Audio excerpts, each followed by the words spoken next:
सर्दी की वह रात कुछ ज्यादा ही खामोश थी। हवा में ऐसी ठंड थी कि सांस लेते ही सीने में चुभन सी महसूस हो रही थी। पहाड़ी कस्बे धौलागढ़ में रात जल्दी उतर आती थी और सूरज ढलते ही लोग अपने अपने घरों में दुबक जाते थे। उस रात भी गलियां सुनसान थीं। बस दूर कहीं कुत्तों के रोने की आवाज कभी कभी सन्नाटे को चीर देती थी। राघव उस कस्बे में पहली बार आया था। शहर की भाग दौड़ से थक कर उसने सोचा था कि कुछ दिन पहाड़ों में शांति से बिताएगा। उसे रहने के लिए जो जगह मिली वह थी एक पुरानी लकड़ी की हवेली, देवदार हवेली। स्थानीय लोग उस हवेली का नाम सुनते ही अजीब सा चेहरा बना लेते थे। रात को दरवाजे खिड़कियां बंद रखना, बूढ़े चौकीदार ने चाबी देते हुए कहा था। और अगर आधी रात को कोई आवाज सुनाई दे तो बाहर मत निकलना। राघव ने मुस्कुराकर बात टाल दी थी। उसे ऐसी कहानियों पर यकीन नहीं था। रात बढ़ने लगी। हवेली के बड़े कमरों में ठंड बस चुकी थी। लकड़ी के फर्श पर चलते ही किर किर की आवाज गूंजती। राघव ने अंगीठी जलाई और कंबल ओढ़कर किताब पढ़ने लगा। बाहर हवा तेज थी, खिड़कियां हिल रही थीं, जैसे कोई उन्हें खोलने की कोशिश कर रहा हो। ठीक 12 बजे टक टक टक कहीं ऊपर से कदमों की आवाज आई। राघव चौंका। उसने ऊपर की मंजिल देखी थी, वह पूरी तरह खाली थी।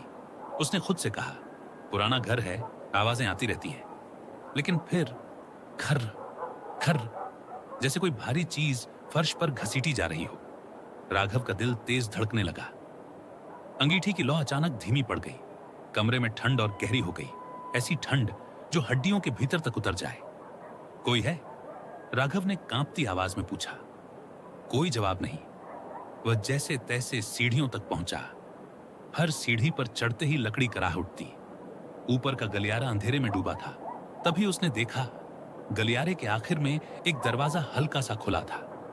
अंदर से नीली सी रोशनी बाहर आ रही थी। उस कमरे का दरवाजा उसने दिन में बंद देखा था। राघव के कदम अपने आप उस तरफ बढ़ने लगे। कमरे के भीतर जाते ही उसे एक पुरानी तस्वीर दिखी, दीवार पर टंगी।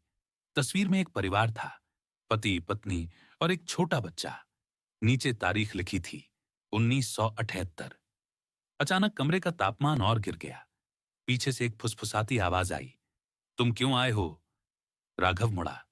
उसके सामने एक औरत खड़ी थी, सफेद साड़ी में, चेहरे पर अजीब सी उदासी।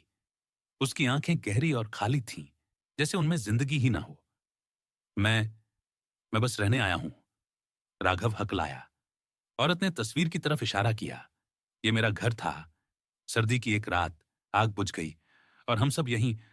उसकी आवाज भारी होती चली गई। अचानक कमरे की दीवारों पर दरारें उभर आईं। बच्चे के रोने की आवाज गूंजने लगी। फर्श पर बर्फ जमने लगी, जबकि बाहर बर्फ गिर भी नहीं रही थी। राघव पीछे हटने लगा। मुझे जाने दीजिए, उसने गिड़गिड़ा कर कहा। औरत की आंखों से काले आंसू बहने लगे। जो इस घर में आता है वो सर्दी की उस रात को दोबारा जीता है। अचानक दरवाजा जोर से बंद हो गया। अंगीठी की बुझी हुई राख हवा में उड़ने लगी। राघव को सांस लेना मुश्किल हो गया। उसे लगा जैसे कोई उसके सीने पर बैठा हो। चारों तरफ वही फुसफुसाहट, रोना, चीखें, ठंडी हंसी। फिर एक तेज झटका। राघव की आंख खुली। वह अपने बिस्तर पर था। सुबह की हल्की रोशनी खिड़की से आ रही थी।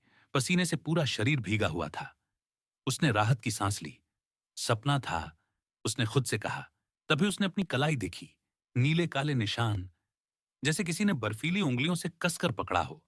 नीचे उतरते ही उसने चौकीदार को देखा। बूढ़ा उसे देखते ही सिहर गया। तुमने ऊपर का कमरा खोल लिया था? उसने डरते हुए पूछा। राघव कुछ बोल नहीं पाया।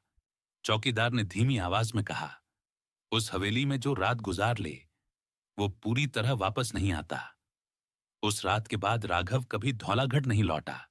लेकिन सर्द रातों में जब ठंडी हवा अचानक कमरे में भर जाती है और कहीं दूर किसी बच्चे के रोने की आवाज आती है, तो राघव आज भी कांप उठता है। क्योंकि उसे पता है, देवदार हवेली की सर्द रात अभी खत्म नहीं हुई है।